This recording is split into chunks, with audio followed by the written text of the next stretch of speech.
मी सुलभाताईंना विनंती करते की मान्यवरांना व्यासपीठावर घेऊन यावं आणि मुकुंद चितळेंनासुद्धा विनंती करते की आपण थोड्या वेळासाठी सन्मान करण्यासाठी म्हणून आपण वर यावं आणि मग नंतर परिसंवाद सुरू झाला की आपण व्यासपीठावरून पायउतार होऊ शकता. व्यासपीठावर मान्यवरांचं आगमन झालेलं आहे. आपण त्यांचा परिचय करून घेणार आहोत आणि त्याचबरोबर त्यांचं स्वागतही करणार आहोत, त्यांचा सन्मानही करणार आहोत.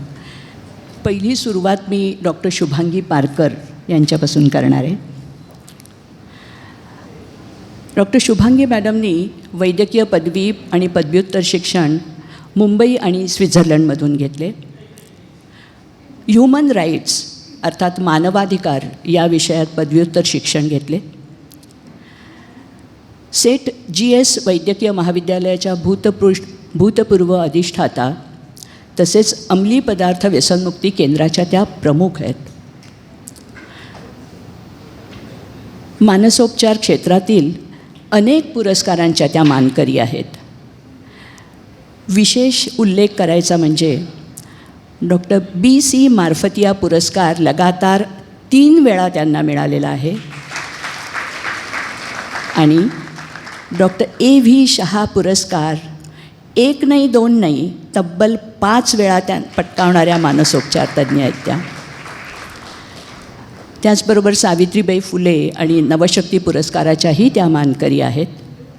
महाराष्ट्र शासनाच्या मेंटल हेल्थ टास्क फोर्सच्या त्या सदस्य असून अतिशय महत्त्वाचं म्हणजे मुंबईतील हितगुज ही हेल्पलाईन जी आहे त्याच्या त्या प्रवर्तक आहेत. मी मुकुंद चितळे यांना विनंती करते की शुभांगी पारकर यांचा सन्मान करावा. आपण संस्थेचा सन्मानचिन्ह आणि फळांची परडी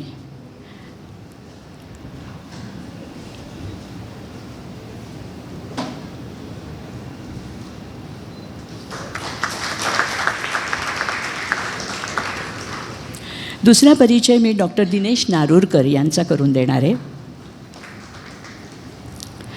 मानसोपचार तज्ज्ञ आहेत.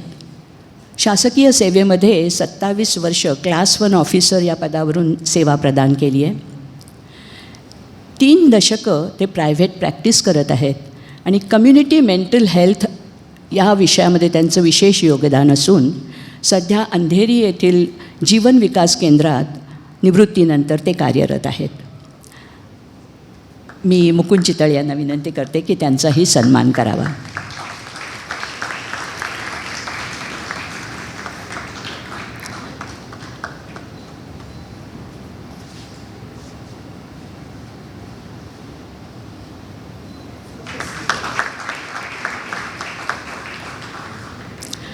त्यानंतर मला ज्यांचा परिचय करून द्यायचा आहे त्यांचं नामही काफी है एवढंच मी म्हणेन. पण समस्त पार्लेकरांना भूषणास्पद असणारे आणि दूरदर्शनवरील सत्यमेव जयते या कार्यक्रमातून व्यसनमुक्तीचा संदेश अतिशय प्रभावीपणे जगभर पोचवणारे डॉक्टर आशिष देशपांडे.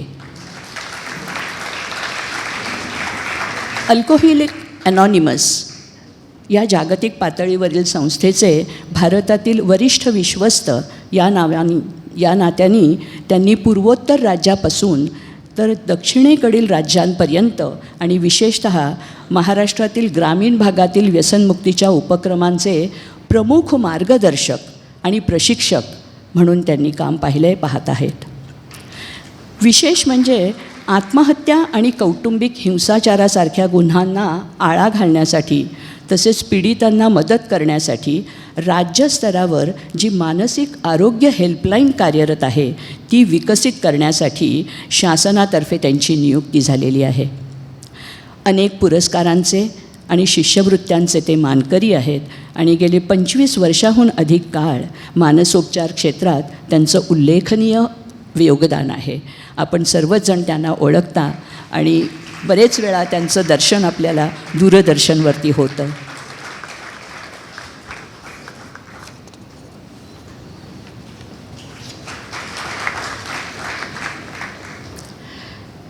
आज आपल्याकडे एक गुरु शिष्या जोडी आली आहे.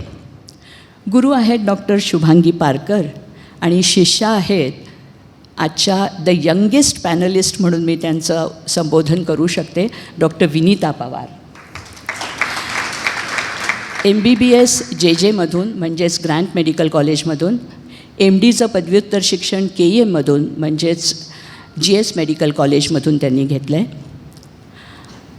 विनीता यांना न्यूरोसायकियाट्रिक डिसऑर्डर्स म्हणजे खूप कठीण शब्द वाटतो, परंतु फिल्मी भाषेत जर सांगायचं झालं तर दिमाग में केमिकल लोचा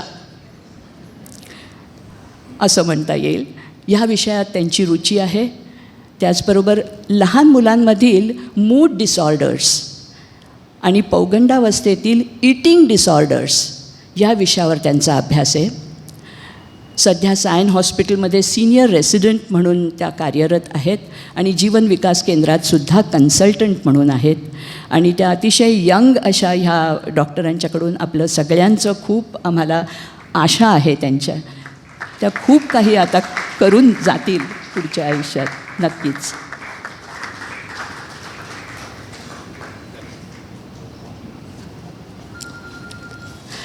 हरीश सदानी आलेत का? नाही आलेत अजून मला वाटतं. हरीश सदानीचा सुद्धा मावाचे संस्थापक, त्यांचा सन्मान करायचा होता.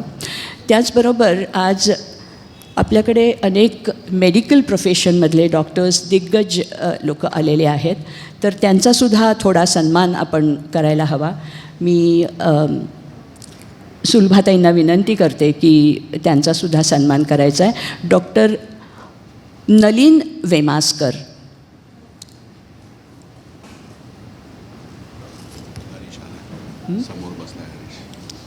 आला आहे कुठे? ओ I am sorry. Harish Sadani आलेले आहेत. मी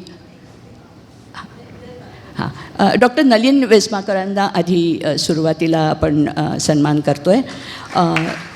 मिसेस नारूरकर आले आहेत, आपले जे पॅनलिस्ट आहेत. दिनेश नारूरकरांच्या पत्नी डॉक्टर नारूरकरसुद्धा आलेले आहेत, त्यांनासुद्धा आपण सन्मानित करणार आहोत. डॉक्टर नाईक आलेत, त्यांनाही सन्मानित करणार आहोत. पार्लेकर डॉक्टर नीला काळे आलेल्या आहेत, त्यांनाही आपल्याला सन्मानित करायचं आहे.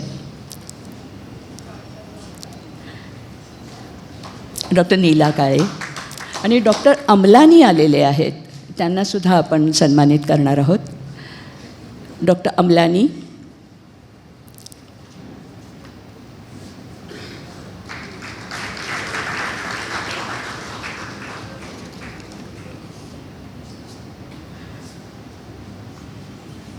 डॉक्टर अमलांनासुद्धा आपण देणार आहोत. त्यानंतर हरीश सदानी मावाचे संस्थापक आलेत, त्यांचासुद्धा आपल्याला सन्मान करायचा आहे.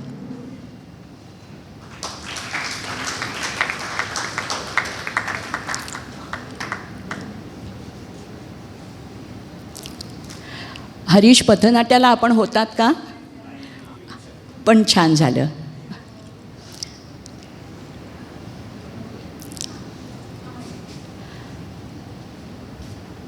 आता आपण मुख्य कार्यक्रमाकडे म्हणजे आपला जो परिसंवाद आहे त्याकडे वळणार आहोत. आत्महत्या तसं पाहिलं तर गंभीर विषय आहे. गंभीर अशासाठी की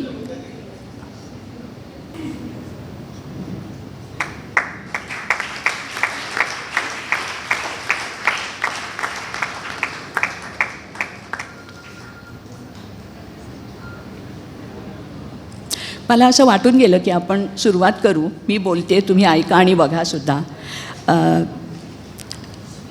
आत्महत्येच्या विषयी WHOनी जागतिक आरोग्य संघटना जी आहे त्यांच्या अहवालानुसार जागतिक स्तरावर दरवर्षी अंदाजे 7 लाखाहून अधिक व्यक्ती आत्महत्येचा मार्ग निवडून जीवन संपवतात, असा रिपोर्ट आहे. म्हणजे जवळजवळ 40 सेकंदाला एक आत्महत्या. हा जर आलेख असेल तर नक्कीच ही सामाजिक गंभीर समस्या म्हणावी लागेल. 10 सप्टेंबर हा आत्महत्या प्रतिबंध दिवस आणि यंदाचं ब्रीदवाक्य आहे WHO जे दिलेलं आहे ते म्हणजे creating hope through action. Creating hope through action हे थीम आहे, यावर्षीचं ब्रीदवाक्य आहे. त्याचं भारत सरकारने जे भाषांतर केलं आहे हिंदीमध्ये, कार्य करके उम्मीद जगाना, आणि आपल्या नेरुरकर सरांनी त्याचं मराठीमध्ये जे केलं आहे ते कृतिशील राहूया, आशा फुलवूया. तर ह्या विषयाशी निगडीत असा आजचा आपला परिसंवाद असणार आहे. आणि सुरुवात मी डॉक्टर आशिषपासून करते. मला वाटतं हरकत नाही, शुभांगीताई चालेल ना? डॉक्टर आशिष, मी केवळ मीडियम आहे, मी त्यांना बोलतं करणार आहे फक्त. मी काही त्यातली तज्ज्ञ नाही, परंतु अभ्यास केला आहे ह्या विषयाचा. योग्य निदान हे आपलं वैशिष्ट्य आहे, असं वैशिष्ट्य डॉक्टर आशिष यांचं आहे. तर आम्हाला सांगा, एखादी व्यक्ती स्वतःला संपवण्याचा किंवा आत्महत्येचा विचार करते तेव्हा तिच्या मनात चाललेल्या विचारांचं गांभीर्य आपण कसं ओळखायचं, की जेणेकरून तिला त्या विचारांपासून आपल्याला परावृत्त करता येईल? हा माझा प्रश्न आहे. मला वाटतं स्वतःला संपवण्याचा विचार हा बऱ्याच जणांच्या मनामध्ये बऱ्याच वेळेला येतो. असं म्हटलं जातं की 30% लोकांच्यामध्ये हा तात्पुरता ट्रान्झियंट विचार असू शकतो, पण तो येतो आणि जातो. कुठेतरी स्वसंवर्धनाची भावना जी असते ती मेंदूमध्ये नेहमीच जास्त प्रबळ असते. पण जेव्हा तो विचार परत परत मनामध्ये येत राहतो किंवा तो आल्यानंतर तसाच थांबतो, रेंगाळतो, पुढे जात नाही, तेव्हा कुठेतरी अडचण निर्माण होते. आता हा विचार जो आहे हा वेगवेगळ्या कारणांनी माणसाच्या मनामध्ये येऊ शकतो.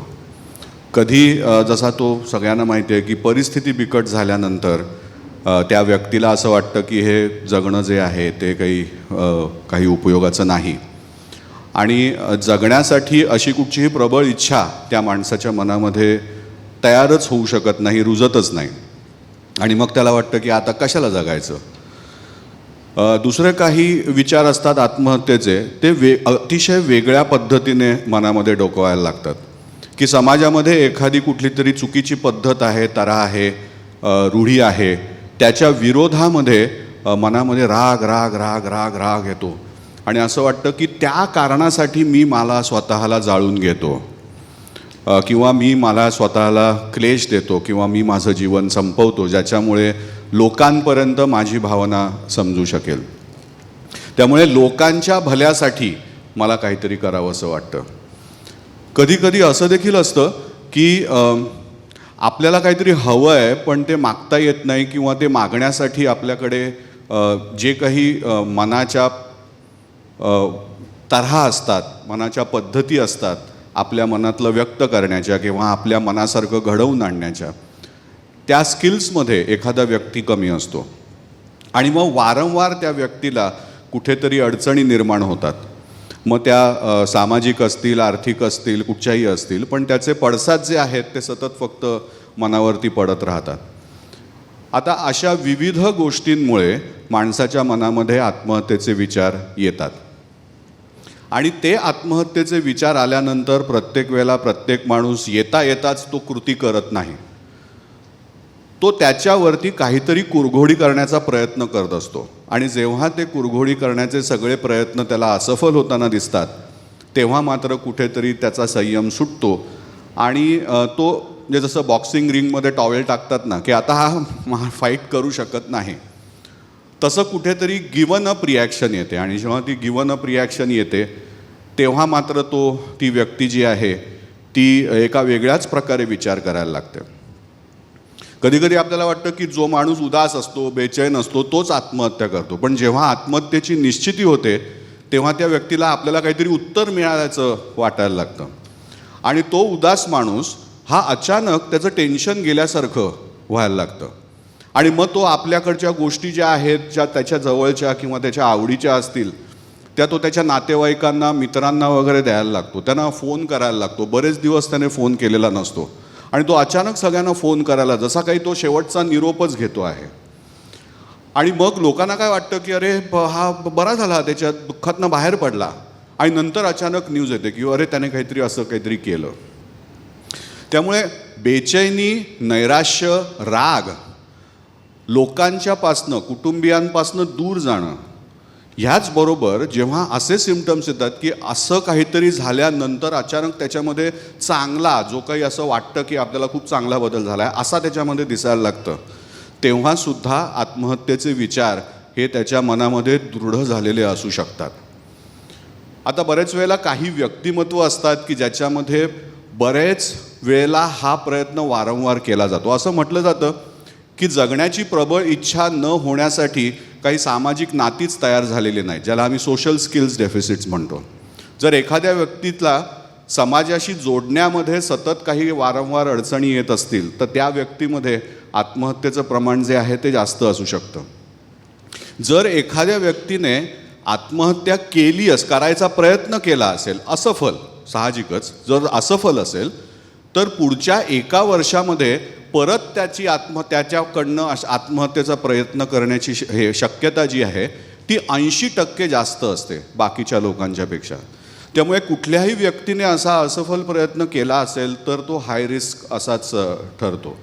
त्यामुळे ह्या सगळ्या गोष्टींचा विचार जेव्हा आपल्याला आत्महत्या करण्याची शक्यता शोधायची असते तेव्हा ह्या सगळ्या गोष्टींचा विचार जो आहे हा एक मानसोपचार तज्ज्ञ किंवा मानसशास्त्रज्ञ जो आहे तो करत असतो. थोडक्यात नकारात्मक भावनांचा कडेलोट होतो त्याचा. तेव्हा डॉक्टर विनीतांना मला विचारायचं आहे, भारतात मागील वर्षी म्हणजे 2021 साली 1,64,033 एवढ्या आत्महत्यांची नोंद झालेली आहे. आणि हा जो रेकॉर्ड आहे किंवा ही जी फिगर आहे ती नॅशनल क्राईम रेकॉर्ड्स ब्युरोची आहे. आणि हा आकडा 2020 सालापेक्षा 6% वाढलेला आहे. कदाचित लॉकडाऊनमुळे आलेल्या समस्यांमुळे असेल कदाचित. पण मला आपल्याला असं विचारायचं की लवकरात लवकर निदान करणे आणि या लक्षणांबद्दल आपण काय सांगाल की आपण जर लवकर निदान केलं त्याचं तर कदाचित आपण ते प्रिव्हेंट करू शकतो. आणि आजचा दिवस प्रिव्हेन्शनसाठी आहे. आणि धोक्याची लक्षणं जाणून घ्यायची किंवा नैराश्याची चिन्ह ओळखायची म्हणजे एक्झॅक्टली काय करायचं. सर्वप्रथम सगळ्यांना माझा नमस्कार. तर आपल्या पटनाट्यातून आपल्याला बरेच आकडे सांगण्यात आलेत आणि त्यातून आपल्याला जागतिक स्तरावर काय गांभीर्य आहे ते कळालं आहे. पण इंडियन सिनॅरिओ काय आहे? इंडियन सिनॅरिओ जसं मॅडमने सांगितलं 2021च्या अहवालानुसार NRCB म्हणजे नॅशनल क्राईम्स रेकॉर्ड्स ब्युरो याच्या अहवालानुसार साधारण 1,60,000 असे आत्महत्या नोंदवण्यात आले. तर याच्यामध्ये जागतिक स्तरावर आपला भारत देश महिला आत्महत्येत हा 3रा आहे. ही आपल्यासाठी सगळ्यात चिंतेची बाब आहे. त्याच्यानंतर 18 ते 45 वर्ष या वयोगटातील आत्महत्या हे साधारण 67% ऑफ दीज टोटल अमाऊंट आहेत, which is a very serious thing. त्याच्यानंतर अजून एक अशी गोष्ट आहे की प्रत्येक 1 तासाला एक विद्यार्थी आत्महत्या करतो. विद्यार्थी म्हणजे एकदम यंग अडल्ट, ठीक आहे. याच्यामुळे होणारा जो सामाजिक आर्थिक हा नुकसान आहे, हे जे नुकसान आहे हे फार आपल्यासाठी भारी आहे. त्याच्यानंतर आपल्या ज्या एका व्यक्तीच्या आत्महत्येमागे किती व्यक्तीचं नुकसान होतं तर हा आकडा आहे 135. जर तुम्ही एखाद्या व्यक्तीचा जीव वाचवण्याचा प्रयत्न करता म्हणजे तुम्ही 135 व्यक्तींचं ज्या गोष्टीपासून त्यांच्यावर परिणाम होऊ शकतो त्यांनाही वाचवता. तर हे झाले आपले काही आकडे. आता coming back to your question ma'am, की निदान आणि लक्षणं. निदान म्हणजे डायग्नॉसिस, लक्षणं म्हणजे सिम्पटम्स. येस. तर suicide itself is not a disease, it's a symptom. म्हणजे सुसाईड हा काही आजार नाही आहे, हे एक सिम्पटम आहे. जसं ताप हे एक सिम्पटम आहे. त्याचे आजाराचे कारण बरेच असू शकतात. टायफॉईड असू शकतं कोणाला मलेरिया असू शकतं, कोणाला डेंग्यू असू शकतं, आजच्या काळातला कोरोना असू शकतो. म्हणजे तापाला आपण हे लक्षण म्हणून बघतो, तसंच सुसाईडलाही आपण लक्षण म्हणून बघायला हवं. त्याच्या मागची कारणे अनेक आहेत. तर ही अनेक कारणे आपण एका आराखड्यात कशी बसवायची. तर आपलं हे जे बिलव्ड सायन्स आहे याने आपल्याला एक मॉडेल दिलं आहे. त्या मॉडेलचं नाव आहे बायो सायको सोशल मॉडेल. या मॉडेलद्वारे आपण बरीच मानसिक आजार या मॉडेलद्वारे यांची कारणं जाणण्याचा प्रयत्न करू शकतो. तर बायो म्हणजे जैविक, सायको म्हणजे मानसिक आणि सोशल म्हणजे सामाजिक. तर ह्या 3 घटनांनी मिळून आपण काही कारणांचं या सुसाईडच्या मागची कारणं जाणून घेऊया. तर बायो किंवा जैविक याचा अर्थ सोसाईड याच्या मागे अनुवंशिकता हे दिसण्यात आलं आहे. म्हणजे एखाद्या व्यक्तीची जेव्हा आत्महत्येची न्यूज येते त्याच्यामध्ये जेव्हा आम्ही हिस्ट्री घेतो तेव्हा असं आढळतं की त्यांच्या फॅमिलीमध्येही सुसाईडचे काही केसेस आहेत. आपल्या मज्जासंस्थेमध्ये एक सेरोटोनिन नावाचा पदार्थ असतो जो फार इम्पॉर्टंट असतो, आपल्याला चेतना देतो. आणि हा पदार्थ, रासायनिक पदार्थ जेव्हा कमी होतो तेव्हा बऱ्याच नैराश्याचे विचार येणे, नेगेटिव्ह थॉट्स येणे, कोणाशी बोलायचा इच्छा नसणे, आपल्या दैनंदिन जीवनातल्या गोष्टींमध्ये रस नसणे, असे सगळे विचार सुरुवात होतात. त्याच्यानंतर 5-HIAA म्हणजे हा एक जरा किचकट असा शब्द आहे, 5-हायड्रॉक्झी इंडोलिक ॲसिटिक ॲसिड. घाबरू नका, पण हा शब्द, हा रासायनिक पदार्थ आपल्या मणक्याच्या पाण्यात मिळतो आणि हा सुसाईड करणाऱ्यांमध्ये कमी प्रमाणात आढळला जातो. त्यानंतर दुसरं कारण म्हणजे मानसिक घटक. तर सगळ्यात मोठं कारण म्हणजे डिप्रेशन, नैराश्य. Around 80% of suicide cases have depression behind them. त्याच्यानंतर दुसरं आहे छिन्नभिन्नता म्हणजे स्किझोफ्रेनिया. त्याच्यामध्ये बऱ्याच व्यक्तींना कानात आवाज ऐकायला येतात, आवाजाचे भास होणे, दिसण्याचे भास होणे, ज्याच्यातून ते आत्महत्या करण्यासाठी परावृत्त होऊ शकतात. त्यानंतर नशेचे आजार, स्वभाव दोष, वृद्ध व्यक्तींमध्ये स्मृतिभ्रंश हे काही कारण आहेत मानसिक घटकांमध्ये. त्यानंतर सोशल घटक हे आपल्याला सगळ्यांना चांगल्या प्रकारे पटनार्थात कळाले आहे की आर्थिक प्रॉब्लेम्स आहेत, वैयक्तिक जीवनात प्रॉब्लेम्स आहेत, वैवाहिक जीवनात प्रॉब्लेम्स आहेत, परीक्षेच्या निकालाच्या पूर्वी परीक्षेत नापास झाल्याने होणारे आत्महत्या, प्रेमभंग, एकतर्फी प्रेम, हुंडाबळी, third genders, lesbian, gays, infertility म्हणजे वांझपणा किंवा नपुंसकता. त्यानंतर येतं पॉलिटिकल फॅक्टर्स जे आपण फार्मर्समध्ये बघतो. अशी बरीच सामाजिक उदाहरणं आहेत. बरं, आपण कारणं तर बघितली, पण आपण काही ट्रेंड प्रोफेशनल नाही, तर आपण ही लक्षणं कशी ओळखायची? तर ही लक्षणं ओळखणं म्हणजे काही आपल्याला वॉर्निंग साईन्स किंवा सुसायडल बिहेवियर्स ओळखणं असं आहे. ते जे वॉर्निंग साईन्स आहेत किंवा सुसायडल बिहेवियर्स आहेत हे आपण साधारणपणे 4 याच्यामध्ये विभागू शकतो. एक म्हणजे बोलून दाखवतात ही व्यक्ती, दुसरं म्हणजे त्यांच्या वर्तवणुकीतून कळतं, तिसरं म्हणजे त्यांच्या सवयीमधून ज्या सवयीमध्ये दैनंदिन जीवनाच्या सवयीमध्ये चेंजेस होतात त्यातून कळतं, आणि त्यांचा जो सोशल मीडियावर आजकालचा जो प्रभाव आहे, त्यांचा जो प्रेझेन्स आहे त्याच्यावरूनही आपण काही संकेत घेऊ शकतो. तर बोलणे बऱ्याचदा असं आढळून आलं आहे की जे व्यक्ती सुसाईड करतात त्यांनी सुसाईडबद्दल किंवा आत्महत्येबद्दल आपल्या आप्तेष्टांशी किंवा मित्रांशी, आपल्या कलिगशी कधी ना कधी हे बोलणं किंवा हा संवाद केलेला असतो. तर बऱ्याचदा असे जर तुमच्या कधी कानावर आलं की आता जीवनाचा त्रास असह्य होतो आहे, मला अडकल्यासारखं वाटतं आहे, आता मी तुमच्यावर काही ओझं बनणार नाही, कदाचित मी तुला परत भेटणार नाही, आता पुढे काही जीवनाचा फायदा नाही, काही करून काही फायदा नाही, असे जेव्हा गोष्टी ही वाक्य जेव्हा आपल्या कानावर वारंवार एखाद्या व्यक्तीकडून येतात तेव्हा आपले हे अँटेने अलर्ट झाले पाहिजे. म्हणजे काय करायचं हे आपण पुढे बघू. त्यानंतर दुसरं आहे वर्तवणुकीतून. म्हणजे त्यांनी बरेचदा ऑनलाईन याच्यावर गुगलवर म्हणा, जसे आपण प्रत्येक गोष्टी आजकाल सर्च करायला लागलो आहेत, तसे सुसाईडचे मार्गही ह्या व्यक्ती सर्च करतात. त्याच्यामध्ये नॉन व्हायलेंट आणि व्हायलेंट मार्ग हे बघतात.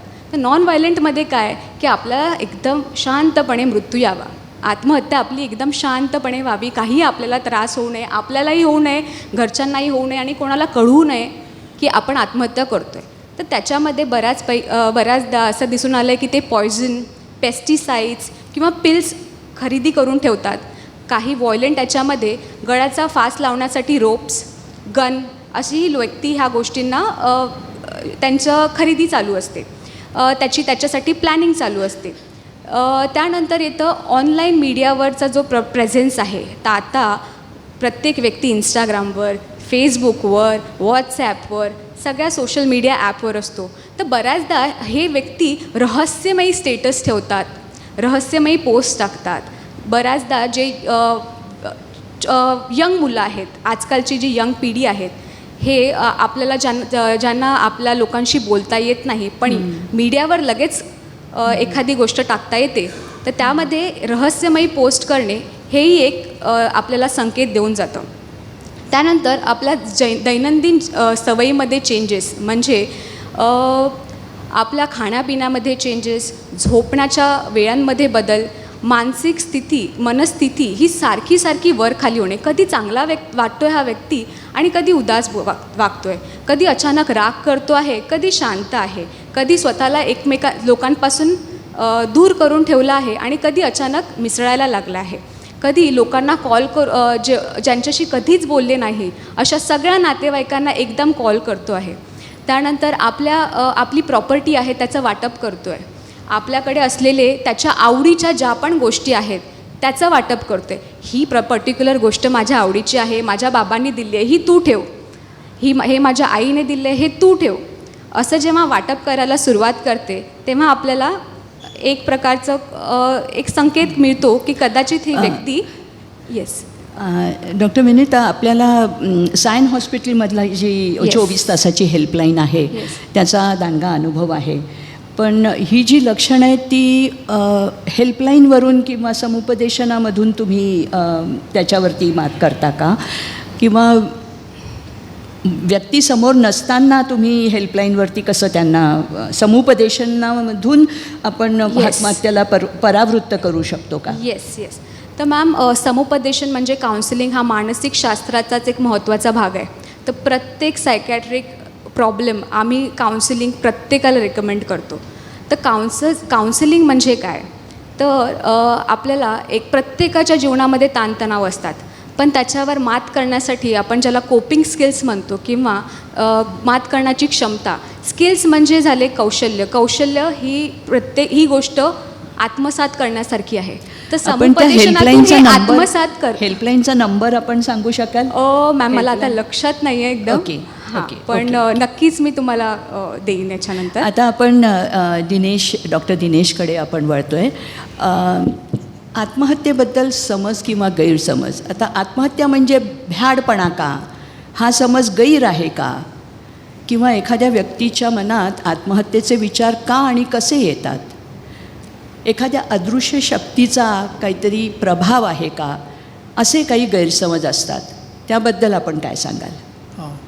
आता गैरसमज म्हटलं तर आमच्या विषयाबद्दल आहे, मानसशास्त्राबद्दल आहे, मनोविकार तज्ज्ञांबद्दल आहे,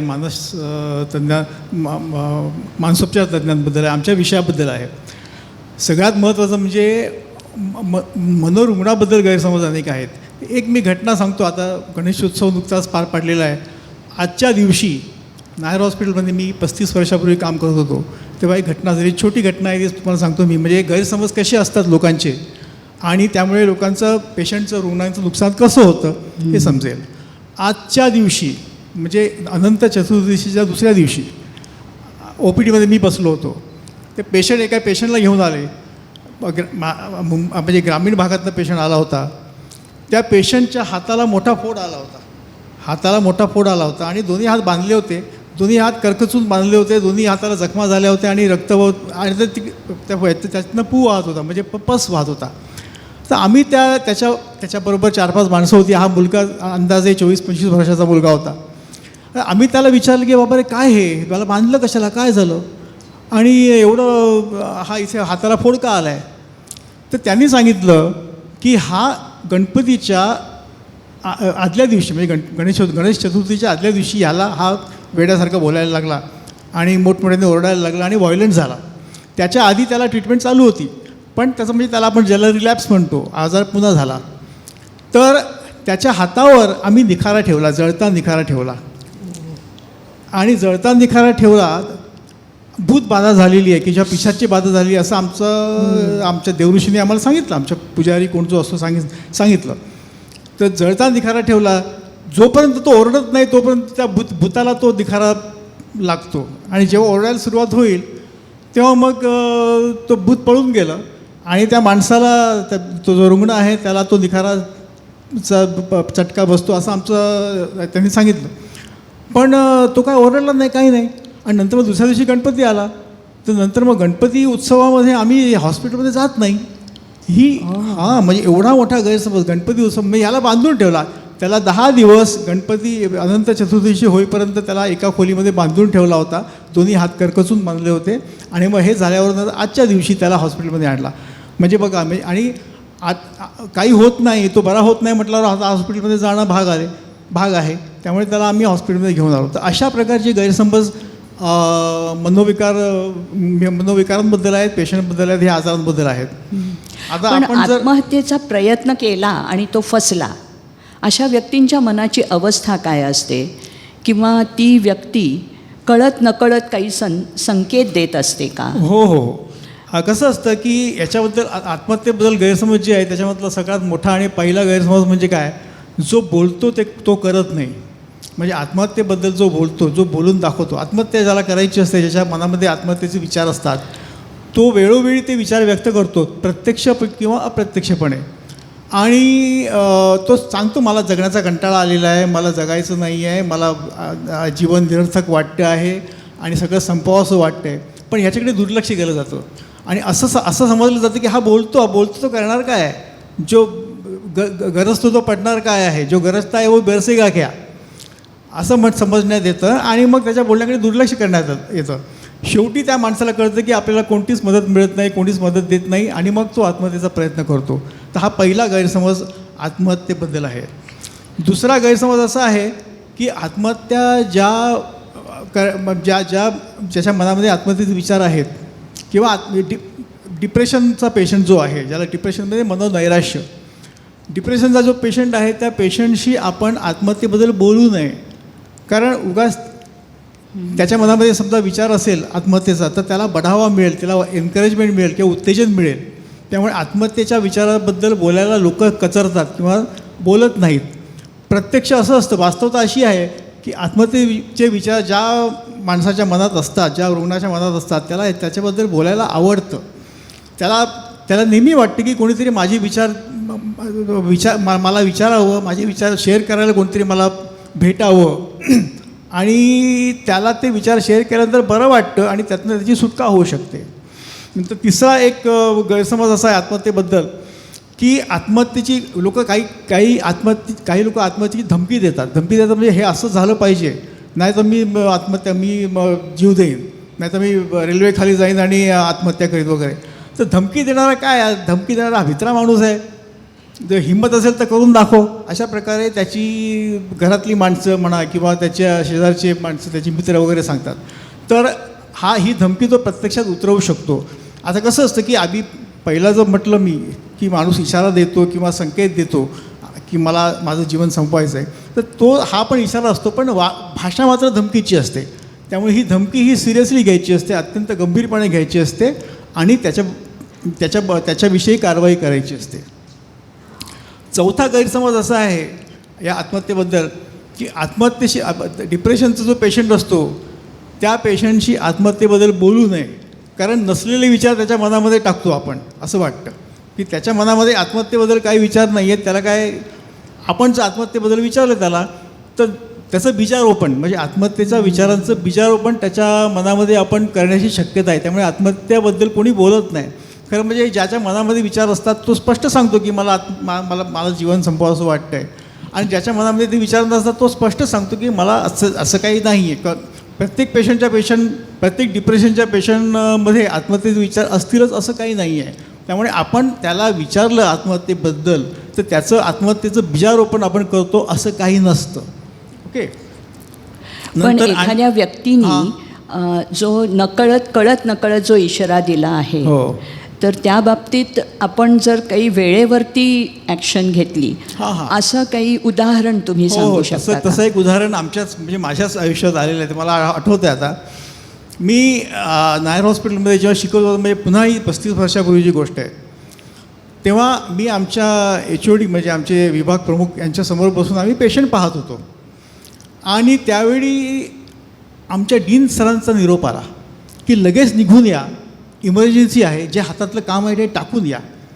म्हणजे आमचे विभाग प्रमुख होते, ते मला म्हणाले चल जाऊया, डीन सरांचा निरोप आहे, काय कोणा, म्हणजे आमच्या काळजाचा ठुकाच चुकला, काय असेल कोणास ठाऊक. आम्ही जेव्हा डीन सरांच्या चेंबरमध्ये गेलो तेव्हा डीन एकटे बसले होते. त्यांनी सगळ्यांना बाहेर म्हणजे सगळी कामं त्यांनी पण बाजूला ठेवली होती. आणि ते आम्हाला म्हणाले की आत्ता मला एक फोन आला. तो फोनवर तो माणूस बोलत होता. तो म्हणाला की sir, you have done great for me, तुम्ही माझ्यासाठी खूप केलेलं आहेत आणि मी आता जातो, आय एम गोईंग, आणि thank you very much, goodbye. असं बोलून त्यांनी फोन ठेवला. तर काय करायचं, हा कोण माणूस आहे, कुठून फोन करत होता, ते काही याची कल्पना काही नाही, तर तुम्ही काय करू शकता का ह्याबद्दल. तर आमचे सर पण विचारात पडले की काय, कारण ते दिवस होते, ते त्याला कॉलर ID नव्हता, तेव्हा मोबाईलची सोय पण नव्हती, तो फोन कुठून आला काय. मी म्हटलं सरांना आपण टेलिफोन ऑपरेटरला बोलूया. पण टेलिफोन ऑपरेटरला मी बोललो की फोन कुठून आला होता जरा बघा. तेव्हा टेलिफोन ऑपरेटरनी टेलिफोन एक्सचेंजमध्ये फोन केला आणि त्यांनी विचारलं की हा फोन आत्ता आमच्या नायर हॉस्पिटलला आला होता, हा कोणाचा होता. तेव्हा ते म्हणाले की हा, त्यांनी नंबर दिला. तो नंबर बघून आम्ही दचकलो, कारण नंबर तो नायरच्या हॉस्टेलचा होता. ओके. म्हणजे हॉस्टेलमधनं कोणत्या तरी मुलांनी फोन केला होता.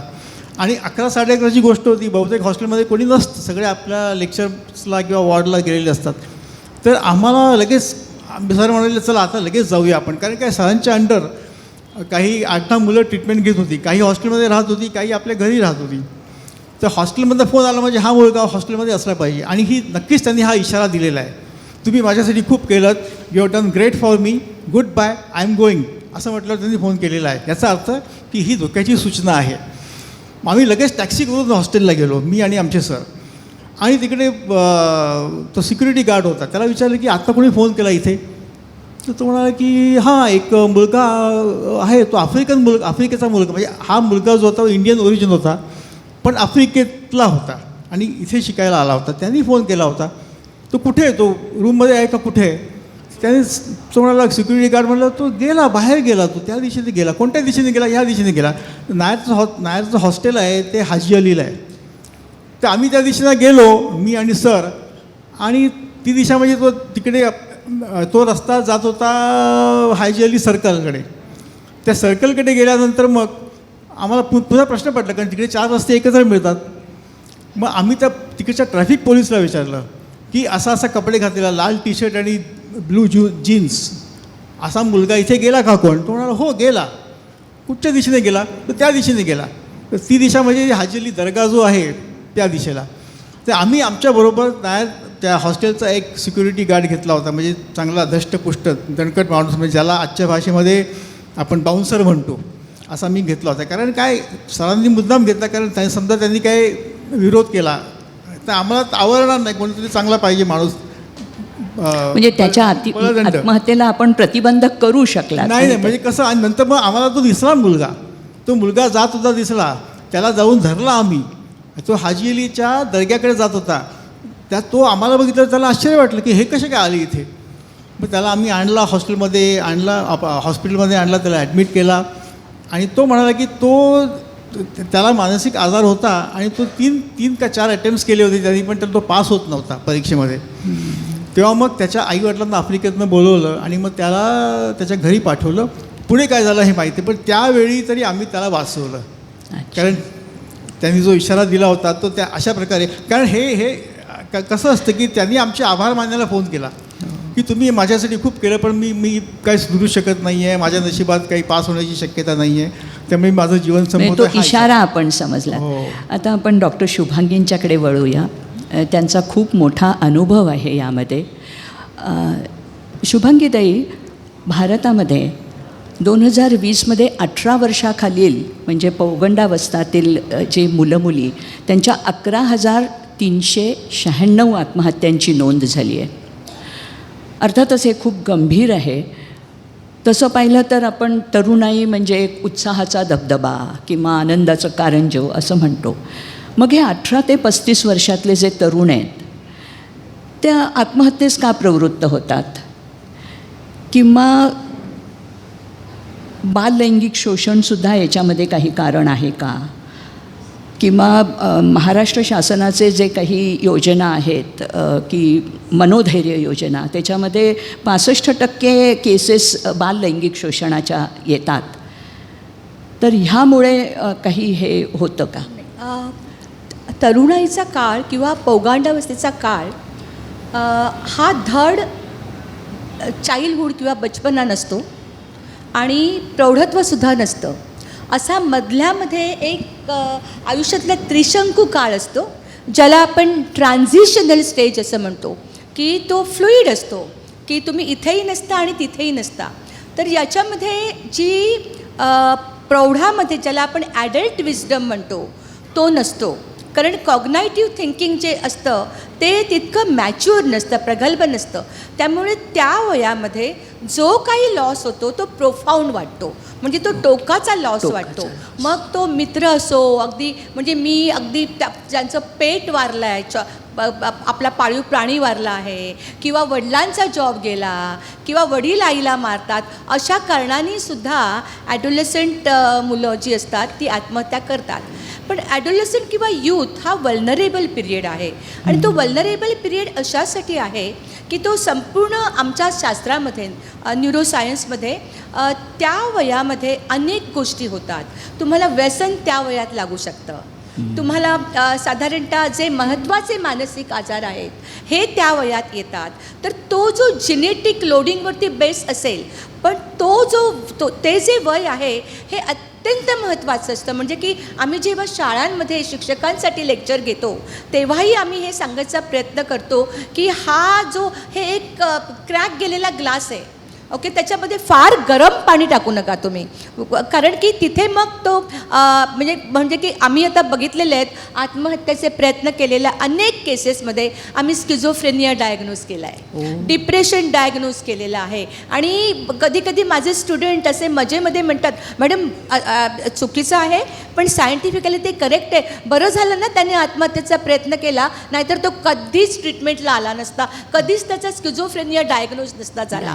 तर हे खूप महत्त्वाचं वय आहे की जिथे आपल्याला साधारणतः ज्याला पॅथॉलॉजी म्हणतात किंवा मानसिक विकृती म्हणतात ती तिथे दिसायला लागतात. आणि मानसिक आजारांबरोबर येते ती आत्महत्या. ओके, तर ते एक महत्त्वाचं आहे. म्हणजे की मला माहिती आहे एका मुलीचे वडील, तिने 5व्या माळ्यावरून खाली उडी मारली पहाटे. ओके, आणि ते कितीतरी दिवस मला आवाज येत आहेत आणि मला कोणतरी बोलवते, हे डॉक्टर होते तिचे वडील, आणि हे कितीतरी दिवस ती सांगत होती, त्यांनी अजिबात लक्ष दिलेलं नाही. आणि तिने एक दिवशी पहाटे 4 वाजता वरून उडी मारली, कारण तिला ती हॅल्युसिनेशन्स होत होती.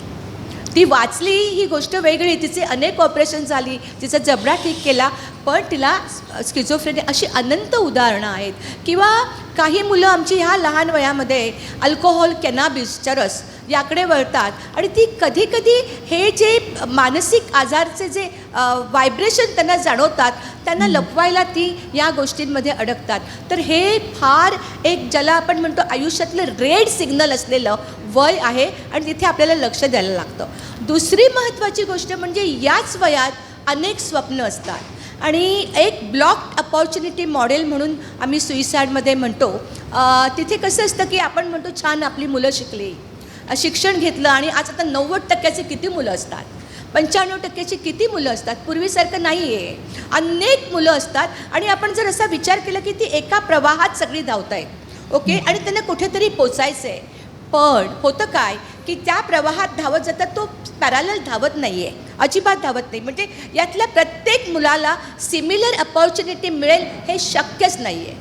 कळलं की नाही? त्यातल्या त्यात रिलेटिव्हली सापेक्षदृष्ट्या थोडी चांगली असलेली मुलं मार्कांमध्ये, मार्किस सिस्टीम आहे आपली, म्हणजे मी मजेने मार्किस सिस्टीम म्हणते ती अशासाठी की इथे अन्याय होतो आहे 90% मुलगा चांगला आहे आणि 89% मुलगा कमी आहे म्हणताच येत नाही. पण इथे तसं होतं, म्हणजे की ती अपॉर्च्युनिटी मिळत नाही. केवळ थोड्याशा मार्काने ही अपॉर्च्युनिटी जाते आणि त्याच्यामुळे जो सेल्फ एस्टीम दुखावतो, त्याच्यामुळे जे फ्रस्ट्रेशन होतं, त्याच्यामुळे जे निराशा येते, इथे लहान वय आहे ना, ते सगळं संपलं असं वाटतं, सगळा विनाश झाला असं वाटतं.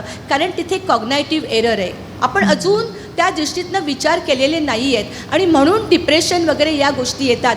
होपलेसनेस फिलिंग येतं, हेल्पलेसनेस फिलिंग येतं, आपण आईबाबांना फसवल्याचं फिलिंग येतं, आपली स्वप्न मरून गेल्याचं फिलिंग येतं. आणि मुलांना हे कळत नाही. आपण सगळेजण आता म्हणू, अरे गेलं ते गेलं. जसं हरिवंश राय बच्चननी म्हटलेलं आहे, आणि मला हे वाक्य अतिशय आवडतं, ते मी माझ्या थेरपीमध्ये वापरतेच, जो बीत गई सो बाद गई. आता पुढे पहा. पण हे जमत नाही त्या वयात. इथे कुठेतरी अडकले पण असतंच. आणि इंटरपर्सनल प्रॉब्लेम या वयात असतात, कारण रोमॅन्टिसिझम हा याच वयात असतो. आणि रोमॅन्टिसिझम असला ना की मला असं अनेकदा वाटतं, आणि मी माझ्या मुलांना विचारते, अरे तुम्ही आत्महत्येबरोबर पण काय रोमॅन्टिसिझम करता? आत्महत्येचा प्रयत्न केल्याने आपला रोमांस हा किती उच्च प्रतीचा होता हे सिद्ध होतं का? तर ते एक दुजे के लिए फिलिंग असतं, तर हे एक विश्व आहे, काल्पनिक विश्व आहे. म्हणजे आणि या वयामध्ये अनेक मुलं, मी माझ्या मेडिकलच्या स्टुडंटला विचारते, अनेक मुलांनी आपल्या आयुष्यात आपण सुइसाईड केली तर ती कशी करावी याचा विचारही केलेला असतो. एका मुलाने सांगितलं, तो व्हिजिट यायचा होता आणि त्याने तशीच सुइसाईड केलेली. आणि मी म्हटलं, तू अशी कशी केली? गिटार वाजवत. त्याने पॉयझन घेतलं होतं. तो म्हणाला, मॅडम मी माझ्या मित्रांशी बोलताना असं म्हटलेलं, मी जेव्हा आत्महत्या करीन तेव्हासुद्धा ती म्युझिकल करीन. आणि त्याने गोळ्या घेतल्या आणि गिटार वाजवत केली. तर हे काहीतरी विचित्र काल्पनिक विश्व आहे आणि त्याच्यामध्ये वास्तवतेपासून ते खूप दूर आहे, कारण ते यंग आहे. आणि शिवाय या वयामध्ये तुमच्या ब्लॉक्ड अपॉर्च्युनिटी झाल्या, म्हणजे तुमचं शिक्षण झालं पण तुम्हाला अपॉर्च्युनिटी नाही, तुम्हाला नोकरी मिळाली नाही, तुमचं फायनान्शियल पूर्ण झालं नाही. It is at each level. तिथे फ्रस्ट्रेशनला प्रचंड स्कोप आहे. आणि हे जर फ्रस्ट्रेशन आपल्याला व्यवस्थित चॅनलाइज नाही करता आलं किंवा त्याच्यातनं मार्ग नाही काढता आला, कारण त्या वयामध्ये कभी तो मिलेगी कहीं तो मिलेगी, बहारों की मंजिल राहे, हे त्या वयात नाही सुचत. कधीतरी आपलं आयुष्य हे वेगळं असू शकेल हे सुचत नाही. तिथे आपण ब्लॉक होऊनच जातो आणि हे खूप महत्त्वाचं आहे. आणि रिलेशनशिप आईवडिलांबरोबर असते आजकाल, पण ती थोडीशी ठिसूळ आहे. ठिसूळ अशासाठी असते, आणि आईवडिलांना पण दोष देता येत नाही आणि मुलांना पण दोष देता येत नाही. कारण आजच्या शिक्षणामध्ये इतका पैसा लागलेला आहे, तेव्हा आईवडिलांनी 100% सक्सेस आपल्या मुलाला मिळायलाच पाहिजे अशी जर कल्पना केली तर त्यात काही चुकीचं आहे म्हणता येत नाही, because it's a lot of money. Okay, पण ते मुलांना आणि त्या याच्यामध्ये कुठेतरी कडवटपणा येतो आणि हा कडवटपणा सांभाळायला लागतो पालकांना.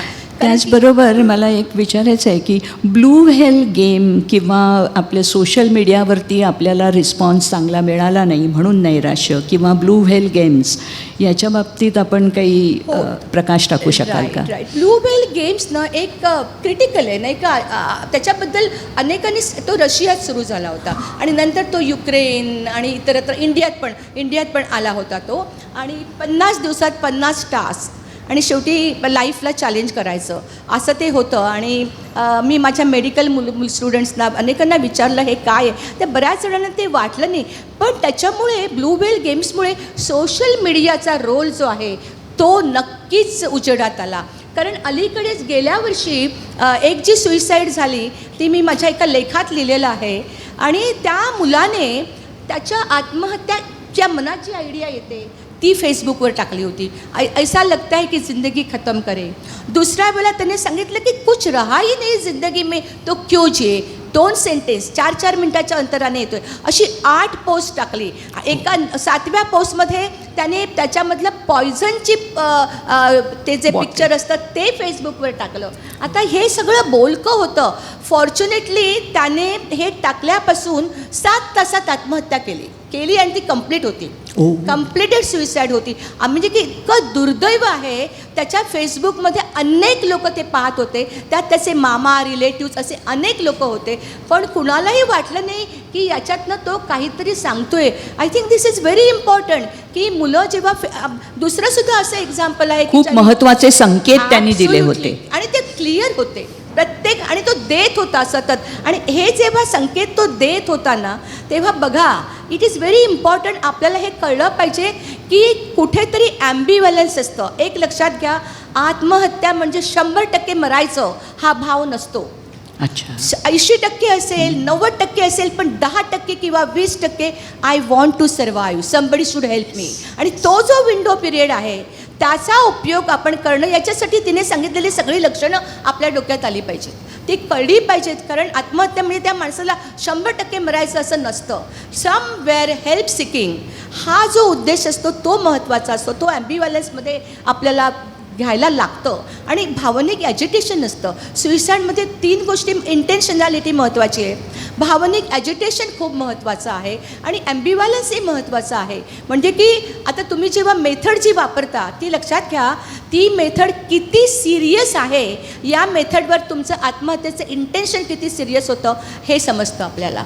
तर या गोष्टी आपल्याला फार भावुकतेने बघायलाच पाहिजेत आणि त्या सिरियसली घेतल्या पाहिजेत. म्हणजे आपल्याकडे असं बऱ्याच वेळेला होतं, म्हणजे माझे हाल झालेले आहेत मेडिकल कॉलेजमध्ये, आपले स्टुडंट्स आत्महत्या करतात, त्यांनी कापलेलं आहे हात. अशा वेळेला त्यांचे वडील सांगतात की आता तुम्ही जा, तू अभ्यास कर आणि तू पास हो. एका मी वडिलांना म्हटलं, हो पण तिने आपली नस कापली आहे, तुम्ही तिला एकटं कसं हॉस्टेलमध्ये सोडतात. त्यांनी चक्क असं अनेक पालकांनी सांगितलं, आता तुमच्याकडे ठेवलं आहे ना, तर तुम्ही पहा. दिस इज नॉट डन. हे असं होत नाही, पण हे फार जबरदस्त प्रकार. मला वाटतं डॉक्टर आशिषना सुद्धा ह्याच्याबद्दल काही थोडं बोलायचं आहे. मला ते म्हणाले होते. आपण ब्ल्यू व्हेलबद्दल आत्ता बोललो, पण बऱ्याच वेळेला सोशल मीडिया जे आहे ना, किंवा दृकश्राव्य माध्यम जे आहे, ते दृकश्राव्य माध्यम बऱ्याच वेळेला आत्महत्येचा प्रयत्न कसा करायचा त्याचं जे स्वरूप आहे त्याला मदत करतात. पण आत्महत्येचा विचार जो आहे तो त्या व्यक्तीच्या आयुष्यामधले जे काही घटक असतात त्याच्यामुळेच होत असतो. आणि दुसरी एक महत्त्वाची त्याच्याबरोबरचं कारण जे असतं आत्महत्येचा प्रयत्न होण्याचं, ते म्हणजे आत्महत्या करण्यासाठी जे काही गोष्टी उपलब्ध लागतात त्या आपल्याला सहज किती मिळू शकतात. म्हणजे उदाहरणार्थ आपल्याकडे आठवड्याला ज्या वयोगटाबद्दल आपण बोलतो आहोत त्याच्यामध्ये भारतामध्ये साधारणपणे 1800 आत्महत्येचे प्रयत्न हे दर आठवड्याला होतात. आणि त्याच्यामध्ये जवळजवळ 70% प्रयत्न जे आहेत ते ऑर्गॅनोफॉस्फरस कंपाऊंड्सने होतात. म्हणजे OPC आपण जे उंदरांना वगैरे मारण्यासाठी ज्या गोळ्या असतात त्याने होतात. आणि श्रीलंका आणि बांगलादेश ह्या 2 देशांमध्ये OPC ओव्हर द काउंटर न मिळू देण्याचा एक नियम केला आणि त्याच्यामुळे खूप मोठ्या प्रमाणात आत्महत्यांचे प्रयत्न जे आहेत ते कमी झाले. आपल्याकडे 2005 पासनं पार्लमेंटमध्ये, इथे बरीच मोठी माणसं आहेत इथे, त्यांनी हे लक्षात घ्यायला पाहिजे की 2005 पासनं पार्लमेंटरी कमिटीने OPC पॉयझन्सचा ॲक्सेस जो आहे तो कमी व्हावा याचा प्रयत्न चाललेला आहे. पण आपल्याकडे हे मॅन्युफॅक्चरर्सची लॉबी खूप मोठी आहे आणि म्हणून आत्ता मी गोहिलमध्ये गेलो आणि OPC पॉयझन मागितलं तर मला देखील मिळू शकेल किंवा कोणालाही मिळू शकेल. जर ते मिळणं कठीण झालं तर आत्महत्या करण्याचं प्रमाण जे आहे ते कमी होतं. ही शास्त्राने, समाजशास्त्रामध्ये प्रूव्हन गोष्ट आहे. ही एक छोटीशी गोष्ट जरी आपण केली तरी देखील खूप मोठ्या प्रमाणामध्ये आत्महत्या ज्या आहेत त्याचा प्रयत्न जे आहेत ते कमी. हे ट्रान्झियंट असतं. जसं आत्ता मला वाटलं मी जाऊन OPC पॉयझन घेतलं, मला नाही मिळालं तर कदाचित तासाभराने मला नाही वाटणार परत मला मरायचं आहे. एक्झॅक्टली. त्यामुळे कुठेतरी हे साधा उपाय जो आहे तो कुठेतरी आपल्यामुळे जर पुढे गेला तर, म्हणून मला म्हटलं की हे सांगणं महत्त्वाचं आहे. डॉक्टर शुभांगी, आपण विपुल लेखन केलं आहे आणि विपुल त्यांच्या लेखनातून समाजाचं प्रबोधनसुद्धा चांगलं होतं आहे. कदाचित इथे उपस्थित लोकसत्ताचे वाचक असतील तर आपण शुभांगीताईंचे लेख चतुरंगमध्ये आपण वाचले असतील आणि ते खूपच प्रबोधनात्मक आहेत असं मी स्वतः ते नेहमी वाचत असते. तर त्याच्यातून आपल्याला काय वाटतं की प्रौढांच्या आणि ज्येष्ठांच्या ज्या आत्महत्या आहेत ही सुद्धा आज एक गंभीर समस्या आहे. तर त्याची कारणमीमांसा आपण कशी कराल? ज्येष्ठांच्या आत्महत्या ही खूप महत्त्वाची गोष्ट आहे. कारण आपण आपला समाज जो आहे तो एक कल्चर्ड समाज मानतो आपण जिथे ज्येष्ठांना जास्त स्कोप दिला जातो असं आपण मानतो. पण ते तसं आता राहिलेलं नाही. एकेकाळी आपण जेव्हा गावी पाहायचो तेव्हा एक ज्येष्ठ बसलेले असायचे आणि सगळे लोक लांब असे त्यांच्यापासून बसलेले असायचे आणि त्यांच्याकडनं ॲडवाईस घ्यायचे, सल्ले घ्यायचे. अशा पद्धतीचं एक चित्र होतं. आदरभाव होता आणि त्यांचा तो दरारा होता. ओके, तो दरारा आपल्याला दिसायचा की आता काही झालं तर चला आपण यांच्या घरी जाऊन बोलूया वगैरे. तशी स्थिती आज नाही आहे. आज कुठेतरी मला असं वाटतं की ज्येष्ठांचं अस्तित्व हे कुठेतरी गायब झालेलं आहे. म्हणजे की अस्पष्ट झालेलं आहे आपल्या समाजामध्ये. कारण आताची जी तरुण पिढी आहे ती टोटल कंट्रोलमध्ये आहे. ओके, आणि म्हणजे की कारण की हे टेक्निकल जग आहे, हे कॉम्प्युटर युग आहे, हे सोशल मीडियाचं जग आहे. तर जिथे तिथे तुम्ही पाहाल तिथे आपल्याला या पिढीचा संपूर्ण पकड दिसते आणि ही नॉलेजची पकड आहे. पूर्वी ज्येष्ठांचा नॉलेजचा समाजाला उपयोग होत होता. ही माझं ॲनालिसिस आहे. आज या ज्येष्ठांच्या अनुभवाचा उपयोग घ्यावा असं किती लोकांना वाटतं मला माहीत नाही. पण मॅडम, नॉलेज बरोबर अनुभव सुद्धा असतो. हो, म्हणजे ज्येष्ठांचं असणं हे नजरअंदाज केलं जातं, हे कारण असू शकतं. आम्ही ते अदृश्य होत चाललेलं आहे. कारण आता तुम्ही ज्येष्ठांकडे जायच्याऐवजी तुम्ही गुगल प्रोफेसरकडे जाता. सगळ्या गोष्ट गुगलमधनं तुम्हाला हवी असते. तर अशा पद्धतीचं एक विचित्र झालेलं आहे आणि ते चांगलं नाही आहे. कारण सिंगापूरमध्ये सुद्धा ती जी सोसायटी ज्येष्ठांसाठी कल्चर्ड होती त्या सोसायटीमध्ये हा फरक झाल्यानंतर ज्येष्ठांच्या आत्महत्या तिकडे वाढल्या गेल्या 10 वर्षामध्ये आणि त्या अतिशय आक्रमक पद्धतीने वाढलेल्या आहेत. वरून उडा टाकणं इथपासून ज्येष्ठाचं म्हणजे त्यांना ते करायला लागली तजवीज सरकारला की ह्या अशा तऱ्हेच्या आत्महत्या होऊ नये म्हणून आपण ह्या वरच्या मजल्यांवरनं ब्लॉक जाळ्या कशा लावायच्या, पुलांवरती हे कसं करायचं. तर या पद्धतीने हे व्हायला लागलेलं आहे. आणि शिवाय दुसरी गोष्ट म्हणजे ज्येष्ठांचं वय आता वाढलेलं आहे. ओके, ते पूर्वी इतकं राहिलेलं नाही. आता हे जे वाढतं वय असतं ना, साहजिकच रिडंडन्सी येते. ओके, की तुम्ही थोडेसे बसून राहता म्हणजे जी ॲक्टिव्हिटी तुमची लेवल असते ती कमी व्हायला लागते. तर ज्येष्ठांसाठी वृद्धाश्रम हवेत यासाठी मी फॉर आहे. कारण की तिथे त्यांचं अस्तित्व हे सांभाळलं जातं, त्यांचा आदर राखला जातो.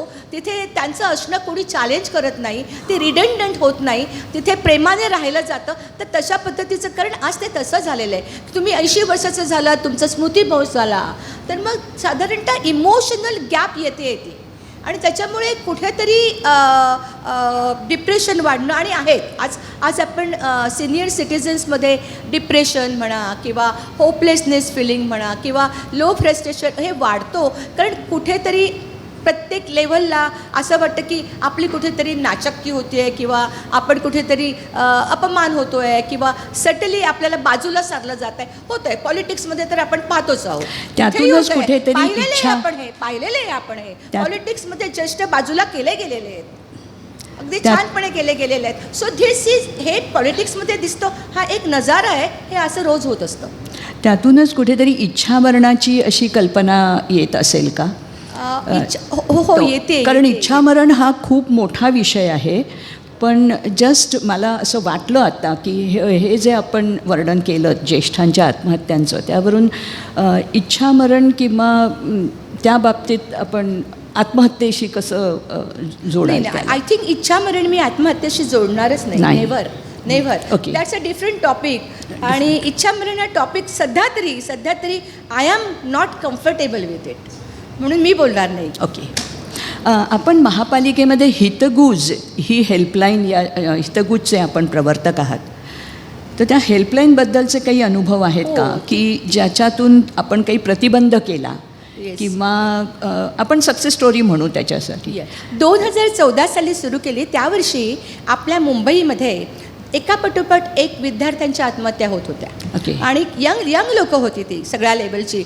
तर अशा वेळेला मला मनीषा म्हैसकर आमच्या मॅडम होत्या आणि मी डीन होते तेव्हा. सुनील प्रभू होते आपले मेयर होते आणि सीताराम कुट्टेजी आमचे कमिशन. ते म्हणले काय करता येईल. तर मी म्हटलं की त्यांना ॲक्सेस पाहिजे, बिकॉज व्यक्त व्हायला पाहिजे. कारण की आत्महत्या ना ही आपण डोंगराच्या एका टोकाशी पोचलो आहे ना आणि तिथे आपण काही क्षण उभं असतो, त्या क्षणामध्ये आपल्याला कोणी मागे खेचलं ते महत्त्वाचं असतं. कारण तिथे पोचल्यानंतर आणि ती खरी थेरपी आहे की तिथनं त्यांना मागे कसं खेचता येईल. आणि ते मागे खेचताना आपण त्यांच्यापर्यंत पोचू शकत नाही आणि त्यांना बोलता येत नाहीत या गोष्टी. तर मग अशा वेळेला आपण हेल्पलाईन चालू करायची का. तर तशा पद्धतीने ती हेल्पलाईन चालू झाली आणि त्याचं असं काही सुईसाईड हेल्पलाईन वगैरे असं आम्हाला काही म्हणायचं नव्हतं. हितगुज एक छान संवाद साधायचा असं म्हणून आम्ही ती हितगुज चालू केली. आणि ती चालू झाल्यानंतर इंटरेस्टिंगली सुरुवातीच्या 6 महिन्याच्या काळामध्ये बायका फार कमी करत होत्या कॉल. सगळे कॉल पुरुषांचेच असायचे. ते आम्हाला कळायचं नाही की बायकांना प्रॉब्लेम नाही आहेत पण आत्महत्या तर येत आहेत. ओके, पण तसं होत होतं. पण त्या हेल्पलाईनचा एक असा फायदा झाला, हळूहळू आम्हाला रात्री 10 नंतर कॉल भरपूर यायला लागलेत आणि ते सगळे सिनियर ज्येष्ठ नागरिकांचे होते. त्यांना त्यावेळेला झोप येत नाही, त्यावेळेला त्यांना काहीतरी जाणवतं, त्यावेळेला त्यांना बोलावंसं वाटतं असे होते. नंतर मग आम्हाला अजून काय काय गोष्टी करायला लागल्या की प्रेमात भंग झालं आहे, आता मी मुलीशी कसं बोलायचं किंवा मुलाशी कसं बोलायचं. झाली का पंचायत आमची. पण मग पण आम्हाला हे सांगायला लागलं की असं नाही सांगायला लागलं की तुम्ही हेल्पलाईनवर असं नाही सांगू शकत, हे आमचं काम नाही, असं काही नाही. तर आम्ही स्वतःला मोल्ड करत गेलो त्याच्यामध्ये. किंवा सासूबद्दल सांगायचं, डोमेस्टिक व्हायलन्सबद्दल. आम्ही अशा कित्येक महिलांना डोमेस्टिक व्हायलन्ससाठी अमुक NGOकडे पाठवलं आहे. ओके, आणि शिवाय आम्ही काय केलं मग महाराष्ट्रामध्ये यायचं. काही UKमधनं आलेत, काही दुबईमधनं कॉल आलेत. पण महाराष्ट्र आणि मुंबईमध्ये आम्हाला माहिती होतं आमचे सायकॅट्रिस्ट कुठे कुठे आहेत. तेव्हा ते असं जेव्हा बोलत असत तेव्हा त्यांना आम्ही सायकॅट्रिस्टची नावं देत असू की तुम्ही इकडे पोचा, इकडे जा, हां, आणि असं सांगा मला आता आत्महत्या करावीशी वाटते, मग आता काय करायचं. मग त्यांना होल्ड ऑन करून ठेवत असू आम्ही. तो I think it was a very good experience. Okay, अतिशय लोकोपयोगी असा उपक्रम आहे हा. मला डॉक्टर दिनेशना विचारायचं आहे की वर्तमानपत्रामध्ये आपण शेतकऱ्यांच्या आत्महत्यांच्या विषयी खूप वाचतो आणि आता ते इतकं रुटीन झालं आहे की जणू काही आपण हवामान अंदाज वाचतो आहे आणि पुढे आपण जातो, इतकं ते रुटीन झालं आहे. पण तरीसुद्धा महाराष्ट्रामध्ये ही खरंच खूप मोठी समस्या आहे. पण माझं ऑब्झर्वेशन असं आहे की महिला शेतकऱ्यांच्या आत्महत्या होत नाहीत. उलट शेतकरी आत्महत्या केल्यानंतर शेतकऱ्यांच्या ज्या विधवा असतात, ज्यांनी आत्महत्या केली आहे, त्या पूर्णपणे शेती आणि घर सांभाळतात. अशी अनेक उदाहरणं आहेत. तर ह्याच्याविषयी आपल्याला काय सांगता येईल शेतकऱ्यांच्या आत्महत्यांबद्दल. आता असं आपण पाहू की आपला देश शेतीप्रधान देश आहे आणि जवळपास 60 ते 65% जनता प्रत्यक्ष किंवा अप्रत्यक्षपणे शेतावर अवलंबून आहे, म्हणजे त्यांचं उपजीविका. असं असताना जवळजवळ आणि 42% कामगार हे शेती कामगार आहेत. त्यात आपण पाहिलं की एकंदर आत्महत्या ज्या आपल्या देशामध्ये होतात त्याच्यामध्ये 11% आत्महत्या ह्या शेतकऱ्यांच्या होतात. हे म्हणजे आपण जर पाहिलं की आपला देश जो आहे तो सगळ्यात सुपीक देशांची 10 देश धरले तर त्याच्यामध्ये 5वा देश आपला सगळ्यात मोस्ट फर्टाईल लँड आपल्या देशामध्ये आहे. अशा परिस्थितीमध्ये ह्या अशा आत्महत्या होतात. तर आपण त्याची कारणं काय याचा विचार केला तर कारणं नैसर्गिक आणि अनैसर्गिक किंवा मानवनिर्मित अशी कारणं लक्षात येतात. तर नैसर्गिक कारणं म्हणजे काय तर पाऊस कमी पडणे किंवा पाऊस वेळेवर न पडणे, अति पाऊस पडणे किंवा गारांचा पाऊस पडणे, ही सगळी नैसर्गिक कारणं आहेत. किंवा पूर येणं नदीला आणि नदीच्या पुरामुळे शेती वाहून जाणे. पण ह्याच्यापेक्षा जास्ती महत्त्वाची कारणं आहेत ती म्हणजे मानवनिर्मित कारणं आहेत. आणि त्याच्यामध्ये बियाणं महाग मिळणं, चांगली बियाणं महाग मिळतात त्यासाठी कर्ज काढायला लागतात. कर्जबाजारीपणा हे सगळ्यात महत्त्वाचा कारण मला आढळून आलं शेतकऱ्यांच्या आत्महत्या होतात त्यासाठी. कारण आणि लोकल बँकांचं प्रोसिजर जे एवढं कठीण आहे, फार मुश्किल आहे की त्याला फार वेळ लागतो कर्ज मिळायला. त्यामुळे खाजगी सावकार आहेत त्यांच्याकडून ते कर्ज घेतात आणि त्यांनाच म्हणजे साधारण 16 ते 18% आणि काही ठिकाणी तर 40-45% व्याज देऊन कर्ज घ्यायला लागतं आणि नंतर मग त्यांचं उत्पादन जे आहे ते त्याच सावकारांना कमी दरामध्ये विकायला लागतं, त्यामुळे त्यांचा फायदा फार कमी होतो हे आहे. तर ही मानवनिर्मित कारणं जास्ती आहेत असं लक्षात आलं आहे.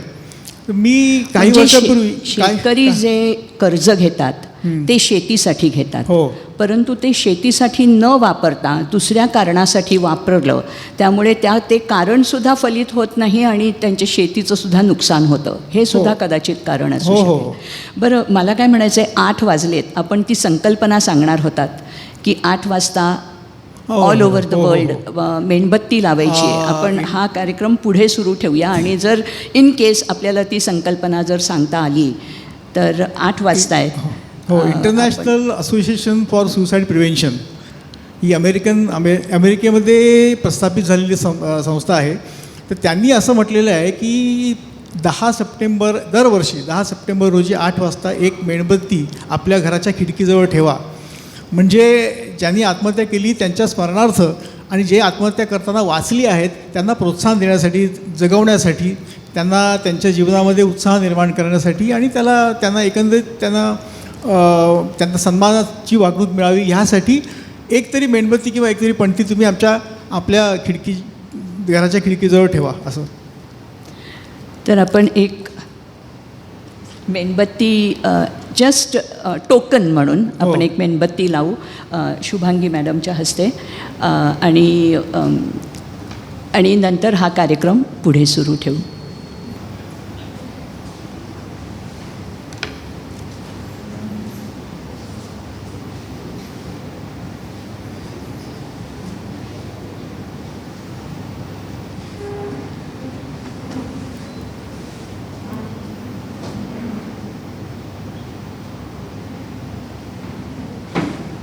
एक प्रतिकात्मक म्हणून अशी एक श्रद्धांजली.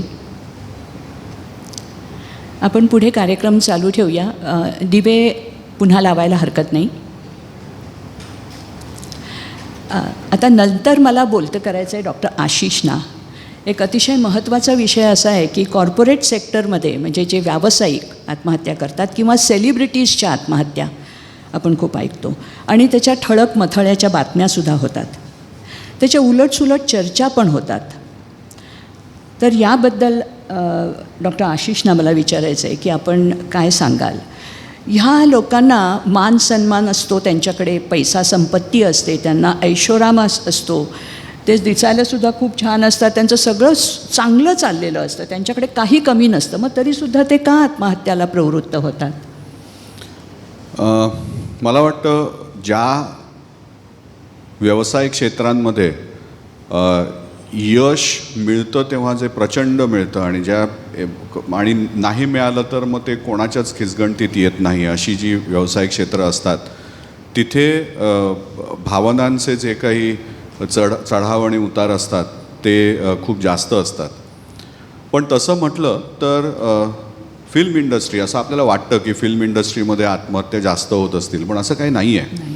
पण ज्या होतात त्या सगळे वर्तमानपत्रामध्ये ठळक मथळे येतात आणि त्याच्यामुळे आपल्याला वाटतं की हे जास्त आहे. सर्वात जास्त आत्महत्या ज्या आहेत त्या आमच्याच फ्रॅटर्निटीमध्ये आहेत, वैद्यकीय शाखेमध्ये, कारण ॲक्सेस असतो सगळ्या गोष्टींसाठी आणि ज्ञान असतं की काय केल्याने आपण मरू शकतो. त्यामुळे डेंटिस्ट, डॉक्टर्स यांच्यामध्ये आत्महत्या सर्वात जास्त असतात.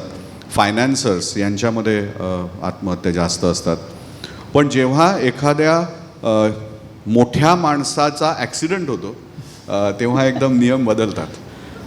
लोकांना अचानक जाणीवा होतात की अरे हे व्हायला हवं होतं. पण जेव्हा चिलटं मरत असतात तेव्हा काही फारसा फरक वाटत नाही लोकांना. पण त्याच्यामुळे होतं काय की शास्त्रामध्ये हे माहिती आहे की एखाद्या सेलिब्रिटीने आत्महत्या केल्यानंतर त्याचा इमिजिएट इफेक्ट होतो. म्हणजे 2 ते 4 आठवडे 6 आठवड्यांपर्यंत अशा बऱ्याच बातम्या यायला लागतात की अरे ह्याने पण असाच आत्महत्येचा प्रयत्न केला. प्रत्येकाची मानसिक स्थिती आणि प्रापंचिक स्थिती जरी वेगळी असली तरी देखील ज्या पद्धतीने सेलिब्रिटीने आत्महत्येचा प्रयत्न केला आहे तीच पद्धत ही वापरली जाते. म्हणजे सुशांत सिंग राजपूतने आत्महत्या केल्यानंतर कोणतरी अजून कुठला तरी माणूस हा त्याने कशी केली तशीच आत्महत्या करण्याचा प्रयत्न करतो. कुठेतरी कॉपी कॅट आपण म्हणतो ना तसं. फक्त मुलांच्याच मध्ये होतं असं नाही, मोठ्यांच्यामध्ये सुद्धा होतं. आता ह्या घटनेचा परिणाम हा लोकांच्यावरती होण्यासाठी नक्की काय कारणीभूत असतं, की नॉर्मली एखाद्या माणसाच्या मनामध्ये ट्रान्झियंट विचार असला तर तो करतो का अशाच पद्धतीने, तर त्याच्याबद्दल काही परीक्षणं झालेली आहेत आणि असं समजलं जातं की हा सेलिब्रिटीने आत्महत्या करणं हा एक इंडिपेंडंट फॅक्टर असू शकत नाही, तो कॉन्ट्रीब्युटिंग फॅक्टर असू शकतो. म्हणजे आणि त्याच्यासाठी त्या व्यक्तीला बेचैनीचा आजार, नैराश्याचा आजार किंवा काही जगण्यामधली काही प्रबळ इच्छा राहिली नाही असं काहीतरी त्याच्यामध्ये असतं. त्याच्याशिवाय अचानक आत्महत्येचा विचार जो आहे तो मनामध्ये रुजत नाही किंवा केला जात नाही. आणि म्हणून अशा याच्यामध्ये माध्यमांचं जे काही एक जबाबदारी असते ती खूप महत्त्वाची असते, की ज्या पद्धतीने सुसाईड झाल्यानंतर त्याची बातमी बनवली जाते आणि त्या बातमीसाठी मग TRP मिळण्यासाठी ज्या पद्धतीने वाक्य फेकली जातात आणि म्युझिक दिलं जातं आणि ज्या पद्धतीने त्याच्यावर चर्चा केली जाते हा अतिशय विकृत आहे. आणि ज्या काही मानसशास्त्रातल्या शाखा सुसाईडबद्दल विचार करतात, सुसाईडच्या शास्त्रोक्त विचार करतात, त्यांनी काही नियम घातलेले आहेत. ते संपूर्णपणे आपल्याकडे धाब्यावरती हे केले जातात, बसवले जातात आणि त्याच्यामुळे आत्महत्यांची शक्यता जी आहे ती जास्त होते. त्यामुळे माध्यमांचा खूप मोठा प्रभाव हा त्याच्यामध्ये असतो. त्यामुळे ज्या माणसाने आत्महत्या केली तो गेलाच आहे, पण त्याच्यानंतर माध्यमं जी आहेत त्याच्यामध्ये ती सुसाईड कशा पद्धतीने प्रतिबिंबित झाली आहे त्याच्यामुळे इतरांचे खूनच होतात. ग्लोरिफिकेशन करतात, म्हणजे हे खूनच होतात. माध्यमांनी केलेले खून म्हणायला काय हरकत नाही. हो. त्याचबरोबर पोलीस कस्टडीमध्ये सुद्धा आत्महत्या होतात बघा. इतकंच काय, पण तुरुंगामध्ये अंडर ट्रायल जे असतात त्यांच्यासुद्धा झालेल्या आत्महत्या आपल्या वाचनामध्ये असतील. इतकंच काय, पण सदरक्षणाय म्हणणारे प्रत्यक्ष पोलीससुद्धा आत्महत्या करतात. तर हे गंभीर आहे खरं. पोलीस क्षेत्रात सुद्धा खूपच अडचणी आहेत. त्यांचे ताणतणाव हे समजण्यासारखे नाहीत. आज कोणीही येऊन पोलिसांशी अतिशय वाईट वागू शकतो. आत्ताच एक उदाहरण झालेलं आहे गेल्या 2 दिवसांमध्ये. कशा पद्धतीने एखाद्या सरकारी अधिकाऱ्याबरोबर बोलावं याची काहीही तमा न बाळगता कोणीही आज कायदा जो आहे तो हातात घेऊ शकतं. फार वाईट वाटतं. पण त्याच्याबद्दल कसं झालं आहे की एक डायबॉलिकल नॅरेशन झालेलं आहे की जर चुकीचं करत असेल तर ते कोण करतं आहे हे जास्त महत्त्वाचं झालेलं आहे. म्हणजे अतिशय विचित्र परिस्थिती झालेली आहे ती. पोलीस कस्टडीमधल्या आत्महत्या आपण प्रिव्हेंट करू शकू तसं पाहिलं तर. पण आणि त्याचबरोबर अंडर ट्रायल, मला वाटतं अंडर ट्रायल नावाचा एक फुल फ्लेज फिल्मसुद्धा आलेली आहे, अतिशय भयानक. तर अंडर ट्रायल्सच्या सुद्धा आर्थर रोडला एका कार्यक्रमाला मी गेलो होतो. तिकडे एक मुलगा मला भेटला 24 वर्षाचा. तो मला वाटतं 5 वर्ष अंडर ट्रायल आहे. 5 वर्ष अंडर ट्रायल. त्याला बाहेरचं जग माहितीच नाही आहे कसं हे बदललं. खूपच म्हणजे त्या व्यक्तीचं तारुण्य आणि त्याचं आयुष्यच बर्बाद झालेलं आहे. तर ह्याच्यासाठी मला असं वाटतं मेडिकल ॲज वेल ॲज लीगल फ्रॅटर्निटीनी खूप गंभीरपणे ह्याला बघायची गरज आहे असं माझं तरी मत आहे. आपल्याला काय वाटतं ह्याच्याबद्दल? एकूणच मला असं वाटतं की जसं मॅडम म्हणाल्या की आत्महत्या ह्या मी असं म्हणणार नाही 100% प्रिव्हेंटेबल असतात. पण मला वाटतं ती संख्या जी आहे ती 100%च्याच जवळ आहे, 0%च्या जवळ नाही आहे. आणि अतिशय सोप्या प्रयत्नांनी आपण कित्येक जीव वाचवू शकतो. पण मला वाटतं की आपल्या प्रयत्नांमध्ये सुसूत्रता नाही आणि मानसशास्त्राबद्दलचं आत्मीयता तेवढी नाही किंवा कुठेतरी त्याला आपण त्याच्यातली साधी सोपी तत्त्वं जी आहेत ती पाळायचा प्रयत्न होत नाही आणि त्याच्यामुळे हकनाक जीव जातात. आता आपण परिसंवादाच्या शेवटाकडे येतो आहे. मला वाटतं आपण सगळ्यांनी खूप वेळ दिला आहे आणि त्याच्याबद्दल प्रथम आपल्या सर्वांचं कौतुक करणं गरजेचं आहे. शेवटचा एक प्रश्न आहे तो मला सुलभाताईंना विचारायचा आहे. सुलभाताई आपल्या वैद्यकीय केंद्राच्या अध्यक्षा आहेत, की कौटुंबिक हिंसाचाराला कंटाळून किंवा हुंड्यासाठी झालेल्या छळामुळे होणाऱ्या विवाहित स्त्रियांच्या आत्महत्यांचा आलेख दरवर्षी मी चढताच बघते. भारतात 2021 साली म्हणजे गेल्या वर्षी 45,026 महिलांच्या आत्महत्या त्याच्यामध्ये नोंद झालेली आहे आणि त्यात गृहिणींच्या आत्महत्या लक्षणीय आहेत. 23,178 गृहिणींनी आत्महत्या केल्या आहेत. तर ह्याच्यामध्ये महाराष्ट्राचा 3रा नंबर लागतो भारतात. आणि आपल्याला तर चांगला अनुभव आहे. आपण भाभा हॉस्पिटलमधली दिलासा हेल्पलाईनसुद्धा आपण चालवलेली आहे. तर या आलेखाबद्दल किंवा हे आपण कसं अरेस्ट करू शकू किंवा प्रिव्हेंट कसं करू शकू ह्याच्याबद्दल आपण काय सांगू शकाल? मुळात डोमेस्टिक व्हायलन्स किंवा कौटुंबिक हिंसाचार याचं एक एस्केलेटिंग सायकल असतं.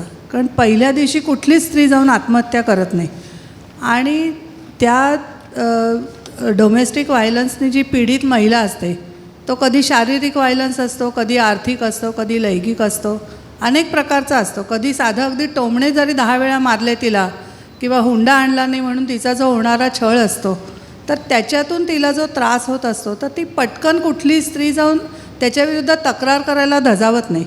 त्याच्यासाठी वेगळी वेगळी कारणं असतात. एक आपलं सोशल प्रेशर असतं, आपल्या मुलाबाळांचं प्रेम असतं, नंतर पण ती पटकन त्याच्यासाठी जर मेडिकल ट्रीटमेंट घ्यायला हॉस्पिटलला जाते किंवा स्वतःच्या डॉक्टरकडे जाते.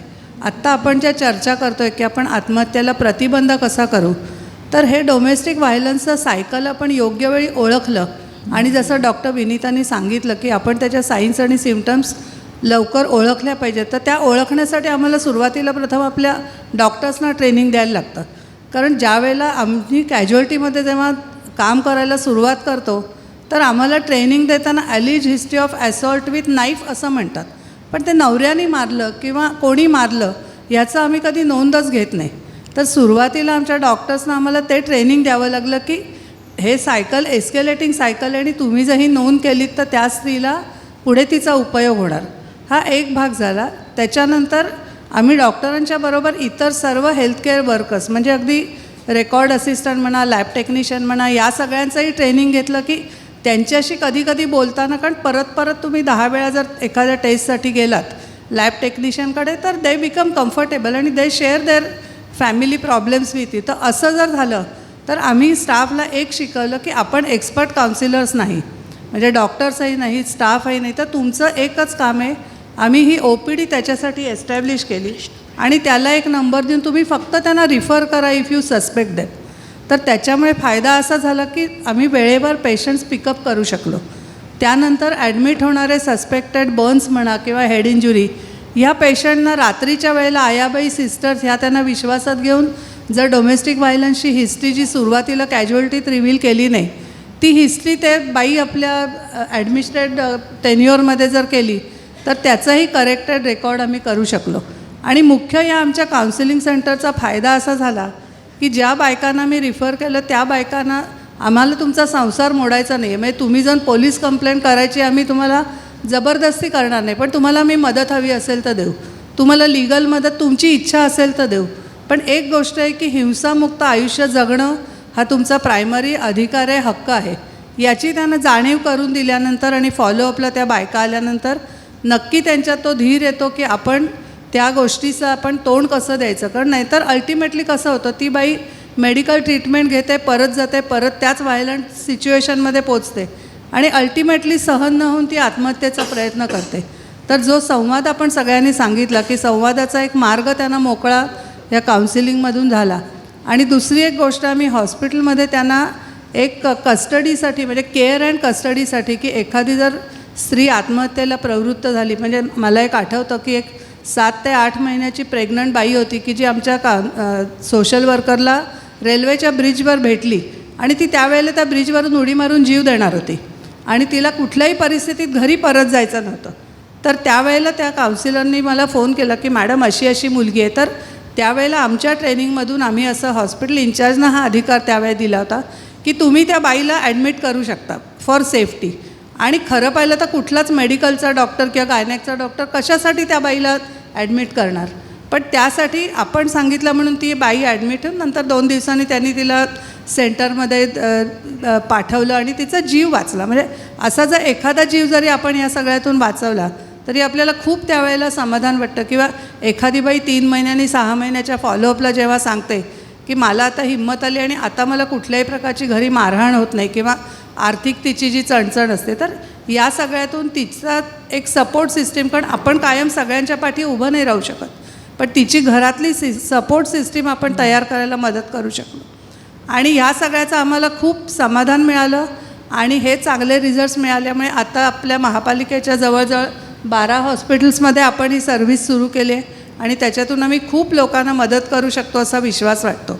तर आपण जे प्रतिबंधाचे प्रयत्न करतो त्यात हे वैद्यकीय क्षेत्राकडून एक छोटासा हातभार. मला वाटतं शासनातर्फे वन स्टॉप सेंटर ही जी एक योजना आहे ती मला वाटतं ह्यासाठी खूप चांगलं काम करते गेले 2-3 वर्ष. आणि मुंबईतलं जे वन स्टॉप सेंटर आहे ते मला वाटतं KEM हॉस्पिटलमध्ये आहे. आणि मुंबई सबर्बन असे 2 जिल्हे आहेत, सबर्ब आणि सिटी. तर सिटीचं जे आहे ते KEM हॉस्पिटलमध्ये आहे आणि सबर्बचं जे आहे ते ठाकरे हॉस्पिटलमध्ये आहे, जोगेश्वरीला ट्रॉमा सेंटर जे आहे तिथे आहे. तर मला असं वाटतं तिथे पण हे अशाच प्रकारचं काम चालत असेल. इतकंच काय, पण डाईंग डेक्लरेशन देतानासुद्धा आपल्या मुलांचा विचार करून खरा जो कल्प्रिट आहे त्याच्याबद्दल काहीच बोललं जात नाही महिलांच्याकडून. त्याच्यामुळे मला असं वाटतं ह्या बाबतीत जाणीव जागृती हेच मला वाटतं एक अधिक प्रभावी माध्यम असेल. तर मला असं वाटतं आता आपण शेवटाकडे पोचलेलो आहोत. आशाताई, एक दोघांचे आशाताई, एकच फक्त मगाशी बोला ना. इच्छा मरणाचा विषय आला हो. आणि माझ्या परिचयातल्या विद्या बाळांनी त्याच्यावरती बरंच काम केलं होतं. अगदी मला तीच त्यामुळे आठवण मला झाली. त्याच्याबद्दल थोडंसं बोलावंसं वाटतं. मला विद्या बाळांची आठवण झाली आणि म्हणून मी जस्ट एक उपप्रश्न म्हटलं विचारूया, पण तो विषयच वेगळा आहे तसं पाहिलं तर. आत्महत्या हा बरेच वर्ष गुन्हा होता सगळ्याच सिव्हिलायझेशन्समध्ये. आणि त्याचं कारण असं होतं की जेव्हा व्यक्ती जन्माला येतो तेव्हा समूहाला बळ मिळतं आणि म्हणून त्या समूहाला बळ मिळण्यासाठी राजाने त्या व्यक्तीचं रक्षण केलं पाहिजे. आणि जेव्हा राजा रक्षण करतो तेव्हा त्याचा जन्म जो आहे, त्या व्यक्तीचा जन्म जो आहे तो राजाच्या हातात असतो. म्हणून मृत्यू हा माणसाच्या हातात नाही तर तो सरकारच्या हातात आहे. म्हणून एखाद्याने आत्महत्या केली तर तो गुन्हा हा का ठरत गेला, तर त्याचं हे कारण आहे. त्याच्यानंतर हळूहळू विचार बदलत गेला आणि नंतर असं झालं की सरकार जर त्या व्यक्तीला रक्षण काही देत नाही आहे तर मग त्या व्यक्तीचा जन्म त्याच्या हातात नव्हता तर मृत्यू तरी त्याच्या हातात असावा. आणि मग काही अशा घटना मानवाच्या इतिहासात घडत गेल्या. आपल्याही संस्कृतीमध्ये आहेत. ज्ञानेश्वरांनी संजीवन समाधी घेतलेली होती कारण त्यांना कळलं की त्यांच्या आयुष्याचं इतिकर्तव्य जे आहे ते पूर्ण झालेलं आहे. मग अशा परिस्थितीमध्ये जेव्हा संजीवन समाधी घेण्याचा विचार होतो तर विनोबाजी भाव्यांनी सुद्धा प्रायोपवेशन केलं बरोबर. होतं. आणि प्रायोपवेशन सुद्धा म्हणजे अजूनही जर एखाद्या व्यक्तीला आपलं आयुष्य संपवायचं असेल तर ते बऱ्याच वेळेला घरामध्ये तसा प्रयत्न होऊ शकतो आणि तो गुन्हा ठरत नाही. त्याच्याबद्दल आता आत्महत्या हाच गुन्हा नाही आहे. त्यामुळे प्रयत्न असा आहे की ते करण्यासाठी जी एक मानसिक तयारी लागते ती तयारी आपल्यात आहे का नाही. आणि ती जर तयारी नसेल तर वैद्यकशास्त्राने त्याला मदत करावी का नाही. जगामध्ये काही देशांमध्ये मेडिकली असिस्टेड डेथ हा प्रचलित प्रकार आहे. स्कॅन्डिनेव्हियन कंट्रीजमध्ये हा प्रकार केला जातो. बऱ्याच वेळेला बरेचसे लोक जगामधनं मेडिकल टुरिझमसाठी जातात तसे मेडिकल डेथसाठी स्कॅन्डिनेव्हियामध्ये जातात आणि त्याचं लिगल पेपर्स करून स्वतःचं आयुष्य जे आहे ते स्कॅन्डिनेव्हियन कंट्रीजमध्ये संपवतात. पण त्याच्यामध्ये काही अडचणी आहेत. म्हणजे इच्छा कोणाची आणि मरण कोणाला हा तिथे अडचण येऊ शकते. त्यामुळे स्वेच्छा मरण हा जास्त चांगला उपाय आहे. आणि इच्छा मरण हे फक्त तेवढंच इच्छेवरती होता कामा नये.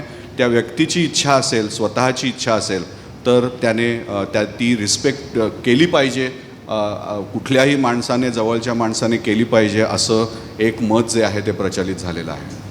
आपले 2 सन्मान बाकी आहेत. मी मानसीला विनंती करते की सन फार्माचे महेंद्र की ज्यांनी स्पॉन्सरशिप दिली आहे, आणि आपण इथे 2 विंगकडे 2 कार्टून्स बघताय. त्याच्यामध्ये अतिशय छान भावना ज्या व्यक्त केल्या आहेत, ते कार्टूनिस्ट किंवा आर्टिस्ट अनिश दाते यांनासुद्धा आम्हाला सन्मानित करायचं आहे. तर मी मुकुंद चितळे सरांना विनंती करते की त्यांनी अनिशला सन्मानित करावं. त्याचबरोबर सन फार्माचे महिंद्रा उदय तारदाळकर यांना विनंती करते की जे कार्याध्यक्ष आहेत. सन फार्माचे महिंद्र यांनी समोर यावं.